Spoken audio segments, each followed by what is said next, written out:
بسم اللہ الرحمن الرحیم۔ یہ ریڈیو قطر ہے۔ اب آپ محمود احمد سے خبریں سنیے۔ ابتدا میں پیش خدمت ہیں اہم خبروں کی سرخیاں۔ صاحب اسم امیر کو کل فلسطین کے صدر اور برطانیہ کی وزیر اعظم کی جانب سے ٹیلی فون کالز موصول ہوئی۔ صاحب اسم امیر نے ترکمانستان کے صدر کو ایک تحریری پیغام ارسال کیا ہے جس کا تعلق دو طرفہ تعلقات اور انہیں فروغ دینے کے وسائل سے ہے۔ وزارت خارجہ کے سیکریٹری جنرل نے آج صبح رومانیہ کے وزیر خارجہ اور وزیر اعظم کے خارجہ پالیسی، سیکورٹی اور اسٹریٹجک معاملات کے اسٹیٹ کونسلر سے الگ الگ ملاقات کی، اور آج صبح بھارت کی ایک ہائی وے پر بس اور ٹرک کے درمیان تصادم کے نتیجے میں کم از کم 12 افراد ہلاک ہو جانے کی خبر ملی ہے۔ یہ تھیں اہم خبروں کی سرخیاں، اور اب سے چند لمحوں بعد تفصیل سے خبریں نشر کی جائیں گی۔ لیجیے اب آپ تفصیل سے خبریں سنیے۔ صاحب اسم امیر شیخ تمیم بن حمد آل ثانی کو کل فلسطین کے صدر محمود عباس کی جانب سے ٹیلی فون کال موصول ہوئی، جس کے دوران دو طرفہ تعلقات اور فلسطین کی تازہ ترین صورتحال پر تبادلہ خیال کیا گیا۔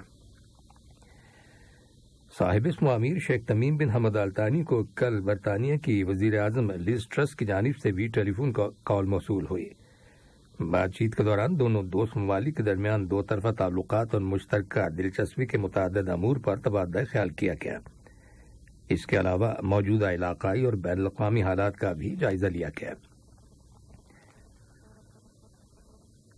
صاحب اسم امیر شیخ تمیم بن حمد آل ثانی نے کل ترکمانستان کے صدر سردار برده مخذوف کو ایک تحریری پیغام ارسال کیا جس کا تعلق دو طرفہ تعلقات اور انہیں فروغ دینے کے وسائل سے ہے۔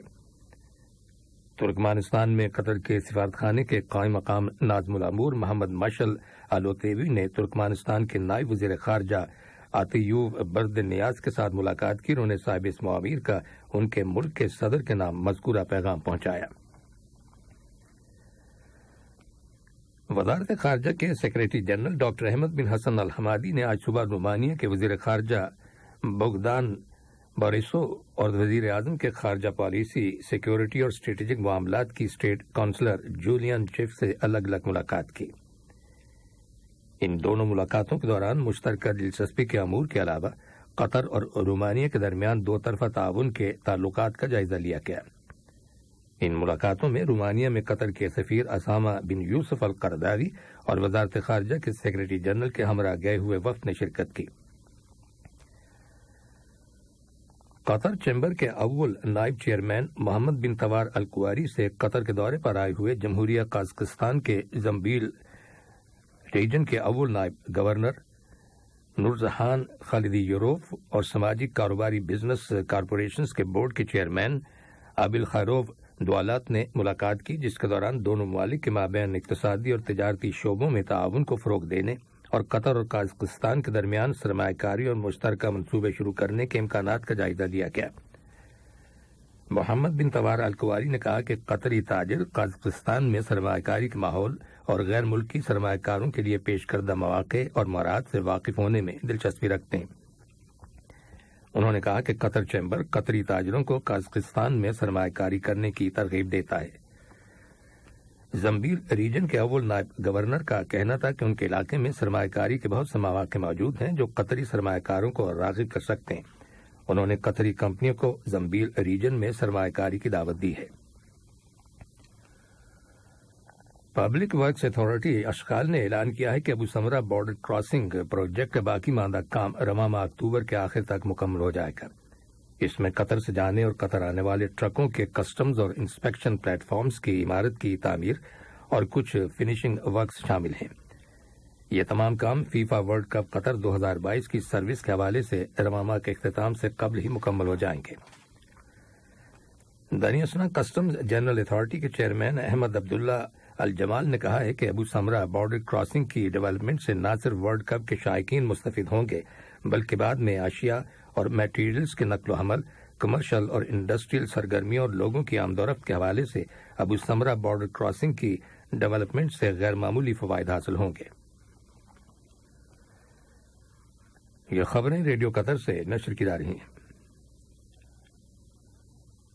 آج مقبوضہ مغربی کنارے میں جنین پناہ گزین کیمپ پر قابض اسرائیلی فوج نے دھاوا بول دیا اور فائرنگ کی، جس کے نتیجے میں 2 فلسطینی شہید اور 11 دیگر زخمی ہو گئے۔ شہید ہونے والے شخص کی گردن میں گولی لگی تھی۔ فلسطینی وزارت صحت نے بتایا کہ زخمیوں کو ہاسپٹلز میں منتقل کیا گیا ہے، جہاں ان کا علاج جاری ہے۔ فلسطینی ذرائع کے مطابق اسرائیلی قابض فورسز نے پریس کے عملے اور ایمبولینسز کو کیمپ تک پہنچنے سے روکنے کی کوشش کی۔ اس واقعے کے بعد کیمپ کے اندر اور جنین شہر میں بڑے پیمانے پر ریلیاں نکالی گئیں۔ مظاہرین فلسطینیوں کے قتل کے خلاف احتجاج کر رہے تھے اور فلسطینیوں کو بین الاقوامی تحفظ فراہم کرنے کا مطالبہ کر رہے تھے۔ صومالیہ کی فوج نے آج جنوب مغربی شہر جنالی کے مضافاتی علاقے میں ایک فوجی آپریشن کے دوران القاعدہ سے منسلک الشباب تحریک کے ایک سرکردہ رہنما سمیت 14 عسکریت پسندوں کو ہلاک کر دینے کا دعویٰ کیا ہے۔ حکومت کا کہنا ہے کہ وسطی اور جنوب مغربی صومالیہ میں عسکریت پسندوں کے خلاف شروع کی گئی فوجی کارروائیوں کے نتیجے میں الشباب تحریک کے زیر کنٹرول بہت سے علاقوں کو آزاد کروا لیا گیا ہے۔ جنوبی کوریا کے وزیر دفاع لی جونگ سک سے آج صبح سیول کے دورے پر آئے ہوئے امریکہ کے انڈو پیسیفک کمانڈ کے کمانڈر ایڈمرل جان ایکلیونو نے ملاقات کی، جس کے دوران شمالی کوریا کے حالیہ میزائل تجربات اور سول اور واشنگٹن کے درمیان فوجی کوارڈینیشن پر تبادلہ خیال کیا گیا۔ یاد رہے کہ حال ہی میں شمالی کوریا کی جانب سے بیلسٹک میزائل تجربے کے خلاف طاقت کا مظاہرہ کرتے ہوئے جنوبی کوریا کے قریب سمندری علاقے میں شمالی کوریا اور امریکہ نے مشترکہ بحری مشقیں کی تھیں، جن میں جوہری طاقت سے چلنے والے طیارہ بردار بحری جہاز رونالڈ ریگن بھی شامل تھا۔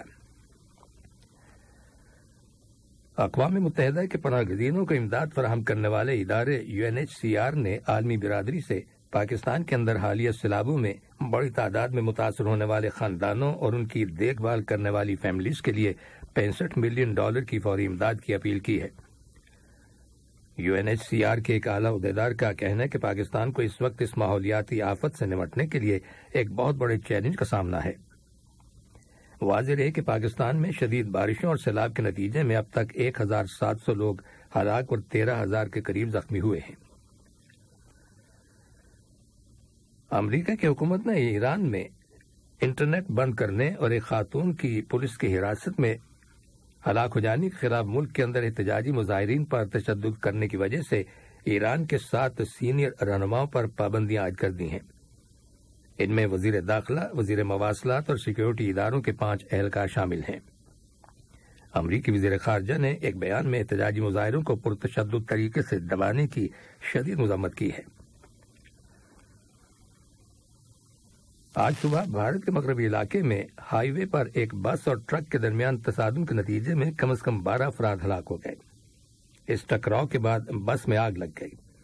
پولیس کی رپورٹ کے مطابق 43 افراد آگ سے جھلس گئے، جنہیں ریاست مہاراشٹر کے شہر ناسک کے ایک ہاسپٹل لے جایا گیا۔ شمال مغربی آئرلینڈ کی کاؤنٹی ڈونیگل میں ایک پیٹرول اسٹیشن میں دھماکے کے سبب کم از کم 9 اشخاص ہلاک ہو جانے کی خبر ملی ہے۔ متعدد افراد زخمی بھی ہوئے، جنہیں علاج کے لیے ہاسپٹل میں داخل کر دیا گیا ہے۔ اور اب کچھ تجارتی اور اقتصادی خبریں۔ قطر اسٹاک ایکسچینج کی ہفتہ وار رپورٹ میں انکشاف کیا گیا ہے کہ اس ہفتے کی ٹریڈنگ کے اختتام پر مارکیٹ ویلیو میں اضافہ ہوا ہے اور یہ 726.021 بلین ریال تک پہنچ گئی ہے، جبکہ گزشتہ ہفتے مارکیٹ ویلیو 705.337 بلین ریال تھی۔ اس کے علاوہ 899.451 ملین شیئرز فروخت کیے گئے، جن کی مالیت 2.534 بلین قطری ریال تھی۔ قطر سینٹرل بینک QCB کے غیر ملکی کرنسی کے ذخائر اور لیکوڈیٹی ستمبر سن 2021 میں 209.404 قطری ریال کے مقابلے میں اس سال ستمبر میں 2.77% اضافے کے ساتھ 215.189 قطری ریال تک پہنچ گئی۔